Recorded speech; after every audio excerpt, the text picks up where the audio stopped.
ಮಿತ್ರರೇ ನಮಸ್ಕಾರ. ಮಿತ್ರರೇ, ಬಹಳ ಸಮಯ ಆಗಿತ್ತು ಈ ಬಾಂಗ್ಲಾದೇಶ ಮತ್ತು ಭಾರತದ ವಿಚಾರವಾಗಿ ನಾನು ಯಾವುದೇ ವಿಡಿಯೋ ಮಾಡಿರಲಿಲ್ಲ. ಹಾಗಂತ ಅಲ್ಲೇನು ಬೆಳವಣಿಗೆಗಳೇ ಆಗ್ತಾ ಇರಲಿಲ್ಲ ಅಂತಲ್ಲ, ಸಣ್ಣ ಪುಟ್ಟ ಬೆಳವಣಿಗೆಗಳಾಗ್ತಾ ಇದ್ವು. ಈಗ ತೀರಾ ಒಂದು ಮೇಜರ್ ಬೆಳವಣಿಗೆ ಆಗಿದೆ.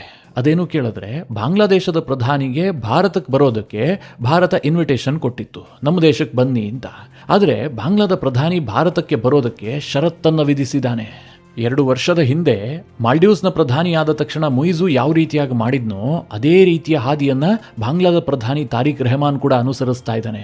ತಾರಿಕ್ ರೆಹಮಾನ್ ಚೀನಾ ಪ್ರವಾಸವನ್ನ ಕೈಗೊಂಡು ಮಹತ್ವದ ಒಪ್ಪಂದಗಳನ್ನು ಮಾಡ್ಕೊಂಡು ಬಂದಿದ್ದಾನೆ. ಆದ್ರೆ ಭಾರತಕ್ಕೆ ನಾನು ಬರಬೇಕು ಅಂತಂದ್ರೆ ಭಾರತ ನನ್ನ ಈ ಷರತ್ತುಗಳನ್ನು ಒಪ್ಕೊಳ್ಳಬೇಕು ಹೀಗಂತ ಡಿಮ್ಯಾಂಡ್ ಮಾಡೋದಕ್ಕೆ ಶುರು ಮಾಡಿದ್ದಾನೆ. ಮಿತ್ರರೇ, ಇದನ್ನು ಕೇಳಿದಾಗ ಬಹಳ ಆಶ್ಚರ್ಯ ಅಂತ ಅನ್ಸುತ್ತೆ. ಪಕ್ಕದಲ್ಲಿರುವಂತಹ ಒಂದು ಪುಟ್ಟ ದೇಶದ ಪ್ರಧಾನಿ ಭಾರತಕ್ಕೆ ಬರೋದಕ್ಕೆ ಷರತ್ತು ವಿಧಿಸೋದಾ? ಅದು ಯಾಕೆ ಏನು ಎತ್ತ ಎಲ್ಲ ವಿವರಿಸ್ತೀನಿ. ಆ ದೇಶದ ರಾಜಕಾರಣ ಬಹಳ ಇಂಟ್ರೆಸ್ಟಿಂಗ್ ಆಗಿದೆ. ಅವರಿಗೆ ಏನೇ ಸಮಸ್ಯೆ ಆದರೂ ಕೂಡ ಮೊದಲಿಗೆ ನೆನಪಿಗೆ ಬರುವಂತಹದ್ದೇ ಭಾರತ. ಈಗಲೂ ಕೂಡ ಅಷ್ಟೇ, ಬಾಂಗ್ಲಾದೇಶಕ್ಕೆ ಡೀಸೆಲ್ ಪ್ರಾಬ್ಲಮ್ ಆಗಿದೆ, ಅಲ್ಲಿ ಡೀಸೆಲ್ ಕ್ರೈಸಿಸ್ ಆಗ್ತಾ ಇದೆ. ಅವರು ಭಾರತಕ್ಕೆ ಡಿಮ್ಯಾಂಡ್ ಮಾಡ್ತಾ ಇದ್ದಾರೆ, ನಮಗೆ ಹೆಚ್ಚುವರಿಯಾಗಿ ಡೀಸೆಲ್ ಅನ್ನು ಪೂರೈಸಿ ಅಂತ.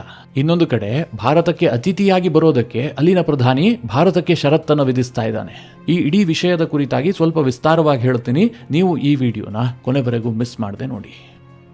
ಶೇಖ್ ಹಸೀನಾ ಬಾಂಗ್ಲಾದೇಶದಲ್ಲಿ ಅಧಿಕಾರ ಕಳೆದುಕೊಂಡ ದಿನದಿಂದಲೂ ಕೂಡ ಬಾಂಗ್ಲಾ ಜೊತೆಗೆ ಭಾರತ ಬಹಳ ಸಂಯಮದಿಂದಲೇ ವರ್ತಿಸಿದೆ. ಅಷ್ಟೇನು ಸಂಯಮದ ಅವಶ್ಯಕತೆ ಇರಲಿಲ್ಲ. ಭಾರತದಲ್ಲಿ ಕೆಲವರಿಗೆ ಅದು ಇಷ್ಟನೂ ಆಗಿಲ್ಲ. ಆದರೆ ನಮ್ಮ ಸರ್ಕಾರ ಏನು ಮಾಡ್ತು, ದೂರಗಾಮಿ ಯೋಜನೆಯನ್ನು ಮಾಡ್ತು. ಈಗ ಒಂದು ಮಳೆಗೆ ಒಂದು ಕೊಡೆಯನ್ನು ಹರಿಯೋದು ಬೇಕಾಗಿಲ್ಲ. ನಾಳೆ ಬಾಂಗ್ಲಾದಲ್ಲಿ ಒಂದು ಸುಸ್ಥಿರ ಸರ್ಕಾರ ಬಂದಿದ್ದೇ ಆದರೆ ಭಾರತ ಮತ್ತು ಬಾಂಗ್ಲಾದ ಸಂಬಂಧ ಸುಧಾರಿಸುತ್ತೆ.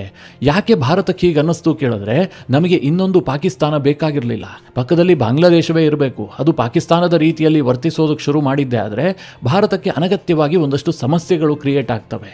ಅವ್ರು ಹಾಳಾಗಿ ಹೋಗೋದು ಹೋಗ್ತಾರೆ, ಬಿಟ್ಬಿಡಿ, ಅವ್ರ ಹಣೆ ಬರ. ಆದರೆ ಜೊತೆಗೆ ನಮಗೂ ಕೂಡ ಪ್ರಾಬ್ಲಮ್ಗಳು ಕ್ರಿಯೇಟ್ ಆಗ್ತವಲ್ಲ, ಇದು ಬೇಡ ಅಂತ ಹೇಳಿಬಿಟ್ಟು ಭಾರತ ಬಹಳ ಸಂಯಮದಿಂದ ವರ್ತಿಸಿದೆ. ಮೊಹಮ್ಮದ್ ಯೂನಿಸ್ ಅಧಿಕಾರದಲ್ಲಿದ್ದಂತಹ ಸಂದರ್ಭದಲ್ಲಿ ಬಹಳ ಹುಚ್ಚಾಟಗಳಾಗಿದ್ವು. ಅದೆಲ್ಲದನ್ನು ಕೂಡ ಭಾರತ ಸಹಿಸಿಕೊಂಡಿತ್ತು. ಜೊತೆಗೆ ಬಾಂಗ್ಲಾದೇಶದಲ್ಲಿ ಒಂದು ಸುಸ್ಥಿರ ಸರ್ಕಾರ ರಚನೆಗೆ ಭಾರತ ಹೆಚ್ಚಿನ ಒತ್ತನ್ನು ಕೊಟ್ಟಿತ್ತು, ಅದಕ್ಕೆ ಸಾಕಷ್ಟು ಬೆಂಬಲವನ್ನು ಕೂಡ ಕೊಟ್ಟಿತ್ತು.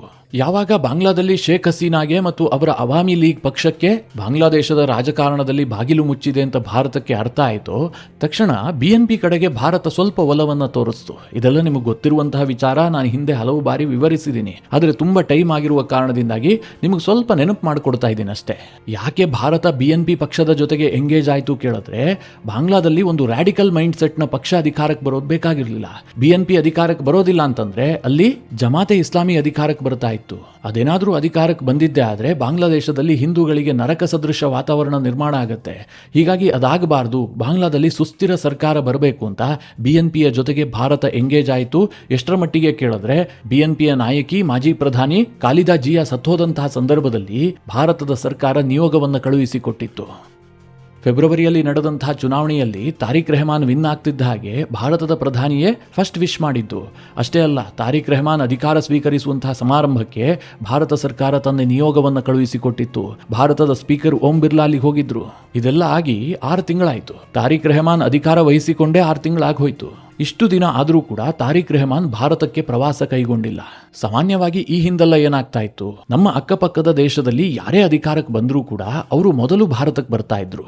ಆದರೆ ತಾರಿಕ್ ರೆಹಮಾನ್ ಜುಲೈನಲ್ಲಿ ಚೈನಾ ಪ್ರವಾಸವನ್ನ ಕೈಗೊಂಡ. ಚೈನಾ ಜೊತೆಗೆ ಕೆಲವು ಒಪ್ಪಂದಗಳನ್ನು ಕೂಡ ಮಾಡಿಕೊಂಡ. ಇದು ಯಾವುದಕ್ಕೂ ಭಾರತ ಆಕ್ಷೇಪಣೆಯನ್ನೇ ವ್ಯಕ್ತಪಡಿಸಿಲ್ಲ. ನೀವು ಭಾರತಕ್ಕೆ ಬರೋದಕ್ಕೆ ಮುಂಚೆ ಚೈನಾಗೆ ಯಾಕೆ ಹೋದ್ರಿ, ಭಾರತ ಕೇಳಿಲ್ಲ. ಈ ನಡುವೆ ಏನಾಯ್ತು ಕೇಳಿದ್ರೆ, ಮುಂದಿನ ತಿಂಗಳು ಭಾರತದಲ್ಲಿ ಬ್ರಿಕ್ಸ್ ಸಮಾವೇಶ ನಡೀತಾ ಇದೆ. ಸಹಜವಾಗಿ ಬ್ರಿಕ್ಸ್ ದೇಶಗಳು ಇದರಲ್ಲಿ ಭಾಗವಹಿಸ್ತವೆ. ಜೊತೆಗೆ ಭಾರತ ಏನ್ ಮಾಡ್ತು ಕೇಳಿದ್ರೆ, ಈ ಪಕ್ಕದಲ್ಲೇ ಇರುವಂತಹ ಬಾಂಗ್ಲಾದೇಶ ನಮಗೆ ನೆರೆಯ ದೇಶ ಅಲ್ವಾ, ಅವರಿಗೂ ಒಂದು ಗೌರವ ಕೊಡೋಣ, ಅವರು ಕೂಡ ಅತಿಥಿ ದೇಶವಾಗಿ ಇದರಲ್ಲಿ ಭಾಗವಹಿಸಲಿ ಅಂತ ಹೇಳಿ ಬಾಂಗ್ಲಾದೇಶದ ಪ್ರಧಾನಿಗೆ ಇನ್ವಿಟೇಷನ್ ಕೊಡ್ತು. ವಿಪರ್ಯಾಸ ಏನು ಗೊತ್ತಾ, ಇದು ಬಾಂಗ್ಲಾಗೆ ಅವರ ಯೋಗ್ಯತೆಗೆ ಮೀರಿ ಭಾರತ ತೋರಿಸಿದಂತಹ ಗೌರವ. ಅದಕ್ಕೆ ಮಿತ್ರರೇ, ನಾನು ಅನೇಕ ಬಾರಿ ಹೇಳ್ತಾ ಇರ್ತೀನಿ, ಅಪಾತ್ರರಿಗೆ ಯಾವ ಕಾರಣಕ್ಕೂ ಗೌರವ ಕೊಡಬಾರ್ದು ಅಂತ. ಈಗ ನಾಯಿನ ಪಲ್ಲಕ್ಕಿಯಲ್ಲಿ ಕೂರಿಸ್ಕೊಂಡು ಹೋದ್ರೆ ಅದು ಹೊಲಸು ಕಂಡಲ್ಲಿ ಕೆಳ ಹಾರುತ್ತೆ. ಈಗ ಬಾಂಗ್ಲಾದೇಶದ ವಿಚಾರದಲ್ಲೂ ಕೂಡ ಹೀಗೆ ಆಯಿತು ಅಂತ ನನ್ನ ಅಭಿಪ್ರಾಯ. ಯಾಕೆ ಕೇಳಿದ್ರೆ, ಬ್ರಿಕ್ಸ್ನಂತಹ ಒಂದು ಪ್ರತಿಷ್ಠಿತ ಶೃಂಗಸಭೆಗೆ ಸದಸ್ಯ ದೇಶವೇ ಅಲ್ಲದಂತಹ ಬಾಂಗ್ಲಾದೇಶ, ಒಂದು ಪುಟ್ಟ ದೇಶಕ್ಕೆ ಭಾರತ ಆಹ್ವಾನವನ್ನು ಕೊಟ್ಟರೆ ಅದನ್ನು ಮುಕ್ತ ಮನಸ್ಸಿನಿಂದ ಒಪ್ಪಿಕೊಳ್ಳೋದನ್ನ ಬಿಟ್ಟು ಬಾಂಗ್ಲಾ ಈಗ ತಕರಾರು ತೆಗಿತಾ ಇದೆ. ಬಾಂಗ್ಲಾದ ವಿದೇಶಾಂಗ ಇಲಾಖೆಯ ಕಡೆಯಿಂದ ಹೇಳಿಕೆ ಬಂದಿದೆ, ಇಂತಹ ಪರಿಸ್ಥಿತಿಯಲ್ಲಿ ನಾವು ಭಾರತ ಪ್ರವಾಸ ಕೈಗೊಳ್ಳೋದು ಕಷ್ಟ ಆಗತ್ತೆ. ಬಾಂಗ್ಲಾದ ಪ್ರಧಾನಿಗೆ ಭಾರತ ಪ್ರವಾಸಕ್ಕೆ ಪೂರಕವಾದಂತಹ ವಾತಾವರಣವೇ ಇಲ್ಲ. ಇಂತಹ ಸನ್ನಿವೇಶದಲ್ಲಿ ಬಾಂಗ್ಲಾದ ಪ್ರಧಾನಿ ಭಾರತಕ್ಕೆ ಹೋಗೋದಿಲ್ಲ ಅನ್ನುವ ರೀತಿಯಲ್ಲೇ ಬಾಂಗ್ಲಾದ ಸರ್ಕಾರ ಪ್ರತಿಕ್ರಿಯೆ ಕೊಟ್ಟಿದೆ. ಹಾಗಾದ್ರೆ ಏನ್ ವಾತಾವರಣ ಇದೆ? ಭಾರತ ಮತ್ತು ಬಾಂಗ್ಲಾದ ನಡುವೆ ಯಾವ ಹೊಸ ಸಮಸ್ಯೆ ಉದ್ಭವಿಸಿದೆ ಕೇಳಿದ್ರೆ, ಬಾಂಗ್ಲಾ ಸರ್ಕಾರ ಹೇಳ್ತಾ ಇದೆ ಶೇಖ್ ಹಸೀನಾಗೆ ಭಾರತದಲ್ಲಿ ಆಶ್ರಯ ಕೊಡಲಾಗಿದೆ. ಶೇಖ್ ಹಸೀನಾ ಹಸ್ತಾಂತರವಾಗದ ಹೊರತು ಬಾಂಗ್ಲಾದ ಪ್ರಧಾನಿ ಭಾರತಕ್ಕೆ ಬರೋದು ಕಷ್ಟ ಆಗತ್ತೆ ಅಂತ. ಮಿತ್ರರೇ, ಇದನ್ನ ಷರತ್ತು ಅಂತ ಕರೆಯೋದಕ್ಕಿಂತಲೂ ಹೆಚ್ಚಾಗಿ ಒಂದು ರೀತಿಯಲ್ಲಿ ಧಮ್ಕಿ ಅಂತ ಕರೀಬಹುದು. ಇದಿಷ್ಟೇ ಅಲ್ಲದೆ ಬಾಂಗ್ಲಾದ ಸರ್ಕಾರ ಇನ್ನೂ ಕೆಲ ಡಿಮ್ಯಾಂಡ್ಗಳನ್ನು ಮಾಡಿದೆ. ಇದೆಲ್ಲ ಇತ್ಯರ್ಥ ಆದ್ರೆ ಬಾಂಗ್ಲಾದ ಪ್ರಧಾನಿ ಭಾರತಕ್ಕೆ ಬರ್ತಾರೆ ಅಂತ. ಮಿತ್ರರೇ, ಭಾರತಕ್ಕೆ ಬಾಂಗ್ಲಾದ ಪ್ರಧಾನಿ ಬರೋದರ ಅವಶ್ಯಕತೆ ಏನೂ ಇಲ್ಲ. ನಾನು ಆರಂಭದಲ್ಲೇ ಒಂದು ಮಾತು ಹೇಳಿದೆ. ನಮ್ಮ ಉದ್ದೇಶ ಏನು? ಬಾಂಗ್ಲಾದೇಶ ಇನ್ನೊಂದು ಪಾಕಿಸ್ತಾನ ಆಗಬಾರದು.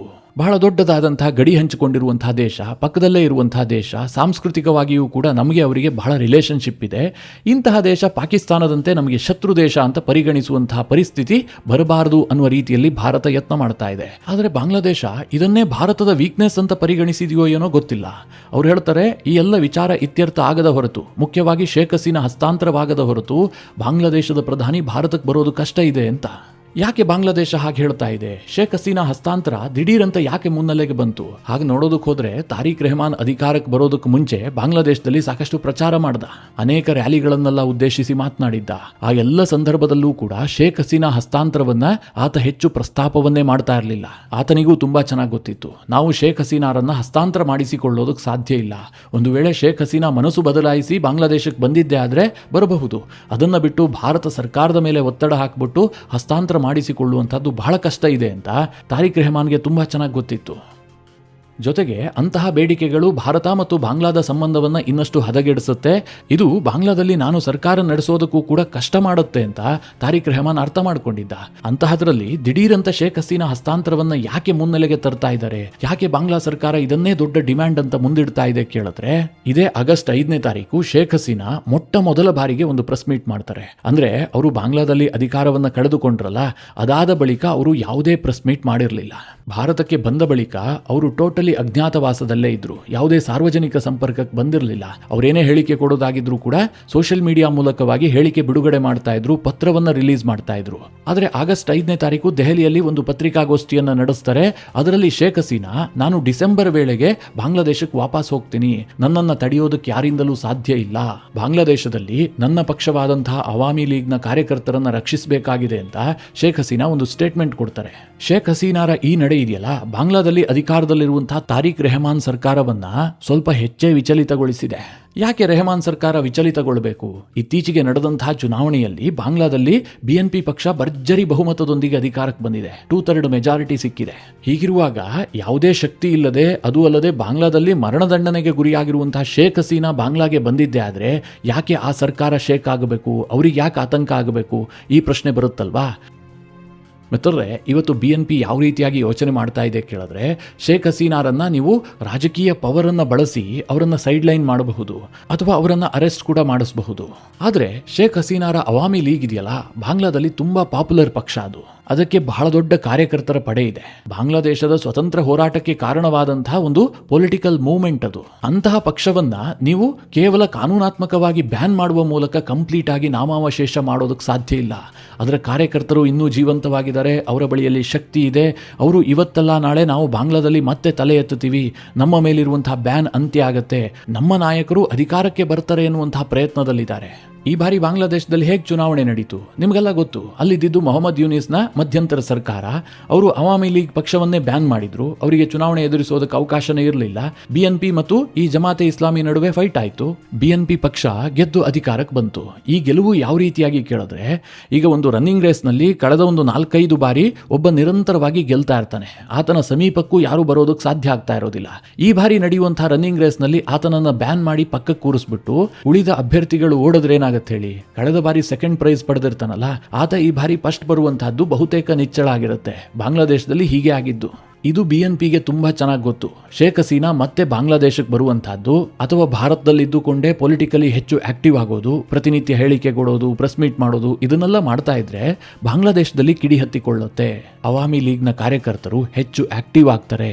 ಇದು ಬಾಂಗ್ಲಾದಲ್ಲಿರುವಂತಹ BNP ಸರ್ಕಾರಕ್ಕೆ ಬಹಳ ದೊಡ್ಡ ತೊಡಕಾಗುತ್ತೆ. ಇದಕ್ಕೆ ಅವಕಾಶ ಸಿಗಬಾರದು ಅನ್ನುವಂಥದ್ದು BNP ಪಕ್ಷದ ಬಯಕೆ.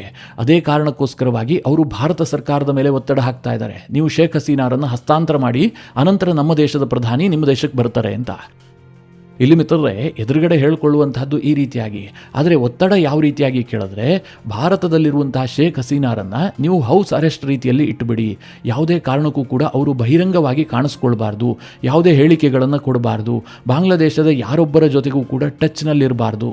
ಇದು ಬಾಂಗ್ಲಾದೇಶದ BNP ಸರ್ಕಾರದ ಬಯಕೆ. ಇಲ್ಲಿ ತಾರಿಕ್ ರೆಹಮಾನ್ಗೂ ತುಂಬಾ ಚೆನ್ನಾಗಿ ಗೊತ್ತು, ಶೇಖ್ ಹಸೀನಾ ಬಾಂಗ್ಲಾದೇಶದಲ್ಲಿ ಇರೋದಕ್ಕಿಂತಲೂ ಹೆಚ್ಚಾಗಿ ಭಾರತದಲ್ಲಿರುವಂತಹದ್ದೇ BNP ಸರ್ಕಾರಕ್ಕೆ ಸೇಫ್ ಅಂತ. ಈಗ ಬಾಂಗ್ಲಾದೇಶಕ್ಕೆ ಬಂದ್ರೆ ಏನಾಗುತ್ತೆ, ಶೇಖ್ ಹಸೀನಾರನ್ನ ಅರೆಸ್ಟ್ ಮಾಡಬೇಕಾಗುತ್ತೆ, ಅವರನ್ನ ಜೈಲಿಗೆ ಹಾಕಬೇಕು. ಮರಣದಂಡನೆ ಘೋಷಿಸಲಾಗಿದೆ, ಆದರೆ ಜಾರಿಗೆ ತರುವಂತಹದ್ದು ಕಷ್ಟ ಇದೆ. ಶೇಖ್ ಹಸೀನಾ ಬಾಂಗ್ಲಾದ ಜೈಲಿನಲ್ಲಿ ಇದ್ದಿದ್ದೇ ಆದ್ರೆ ಅವರ ಕಾರ್ಯಕರ್ತರು ಆಗಾಗ ಪ್ರತಿಭಟಿಸುವಂತಹ ಸಾಧ್ಯತೆಗಳಿರ್ತವೆ. ಶೇಖ್ ಹಸೀನಾ ಜೊತೆಗೆ ಅವಾಮಿ ಲೀಗ್ನ ಎಲ್ಲ ಕಾರ್ಯಕರ್ತರನ್ನು ಬಂಧಿಸೋದಕ್ಕೆ ಸಾಧ್ಯ ಇಲ್ಲ ತಾನೆ. ಹೀಗಾಗಿ ಶೇಖ್ ಹಸೀನಾ ಭಾರತದಲ್ಲಿರುವಂತಹದ್ದು BNP ಸರ್ಕಾರಕ್ಕೆ ಒಳ್ಳೆಯದೆ, ಆದರೆ ಅವರು ಭಾರತದಲ್ಲಿ ಬಾಯಿ ಮುಚ್ಚಿಕೊಂಡಿರಬೇಕು ಅನ್ನುವಂಥದ್ದು ಅವರ ಬಯಕೆ. ಭಾರತದ ಮೇಲೆ ಈ ಒತ್ತಡ ಹಾಕೋದಕ್ಕೆ ಅವರು ಪ್ರಯತ್ನ ಪಟ್ಟರು, ಆದರೆ ಭಾರತ ಸರ್ಕಾರ ಬಹಳ ಸ್ಪಷ್ಟವಾಗಿ ಹೇಳಿತು, ಶೇಖ್ ಹಸೀನಾರ ಪ್ರೆಸ್ ಮೀಟ್ ಇದೆಯಲ್ಲ, ಅದು ಅವರ ವೈಯಕ್ತಿಕ ಪ್ರೆಸ್ ಮೀಟ್, ಅದನ್ನು ಆರ್ಗನೈಸ್ ಮಾಡಿರುವಂತಹದ್ದು ಭಾರತ ಸರ್ಕಾರ ಅಲ್ಲ. ಸರ್ಕಾರಕ್ಕೂ ಆ ಪ್ರೆಸ್ ಮೀಟ್ಗೂ ಸಂಬಂಧ ಇಲ್ಲ. ಭಾರತ ಒಂದು ಪ್ರಜಾಪ್ರಭುತ್ವ ರಾಷ್ಟ್ರ. ಇಲ್ಲಿ ಎಲ್ಲರಿಗೂ ಕೂಡ ಮಾಧ್ಯಮ ಗೋಷ್ಠಿ ಮಾಡೋದಕ್ಕೆ, ತನ್ನ ಅಭಿಪ್ರಾಯ ವ್ಯಕ್ತಪಡಿಸೋದಕ್ಕೆ ಅವಕಾಶ ಇರುತ್ತೆ. ಅದನ್ನ ಶೇಖ್ ಹಸೀನಾ ಬಳಸ್ಕೊಂಡಿದ್ದಾರಷ್ಟೇ. ಶೇಖ್ ಹಸೀನಾ ಸ್ಟಿಲ್ ಭಾರತದಲ್ಲಿ ಯಾವುದೇ ಕೈದಿ ಅಲ್ಲ.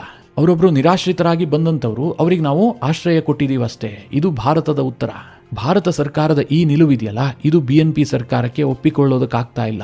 ಅದಕ್ಕೋಸ್ಕರವಾಗಿ ಅವರು ಧಮಕಿ ಹಾಕ್ತಾ ಇದ್ದಾರೆ, ನೀವು ಶೇಖ್ ಹಸೀನಾರನ್ನ ಹಸ್ತಾಂತರ ಮಾಡಿದ್ರೆ ಮಾತ್ರ ನಮ್ಮ ದೇಶದ ಪ್ರಧಾನಿ ತಾರಿಕ್ ರೆಹಮಾನ್ ಭಾರತ ಪ್ರವಾಸವನ್ನ ಕೈಗೊಳ್ತಾರೆ ಅಂತ. ಹಾಗೆ ನೋಡೋದಕ್ಕೆ ಹೋದ್ರೆ ತಾರಿಕ್ ರೆಹಮಾನ್ ಭಾರತಕ್ಕೆ ಬರೋದು ನಮಗೇನು ಅನಿವಾರ್ಯತೆ ಇಲ್ಲ, ಇರೋದು ಬಾಂಗ್ಲಾಗೆ ಅನಿವಾರ್ಯತೆ. ಭಾರತದೊಂದಿಗೆ ಶತ್ರುತ್ವದ ಹಾದಿಯನ್ನೇ ನಾವು ತುಳಿತೀವಿ ಅಂತಂದ್ರೆ ನಾವು ಅದಕ್ಕೂ ಕೂಡ ಸಿದ್ಧ ಇದ್ದೀವಿ. ಆಗ ಬಾಂಗ್ಲಾದೇಶ ಎರಡನೇ ಪಾಕಿಸ್ತಾನ ಆಗೋದನ್ನ ಯಾರೂ ಕೂಡ ತಪ್ಪಿಸೋದಕ್ಕೆ ಸಾಧ್ಯ ಇಲ್ಲ. ಇವತ್ತು ಬಾಂಗ್ಲಾ ಮತ್ತು ಭಾರತದ ನಡುವೆ ಬಹಳ ದೊಡ್ಡ ಟ್ರೇಡ್ ನಡೆಯುತ್ತೆ. ಆ ಟ್ರೇಡ್ ಇದೆಯಲ್ಲ, ಬಾಂಗ್ಲಾದೇಶಕ್ಕೆ ಬಹಳ ಲಾಭದಾಯಕ.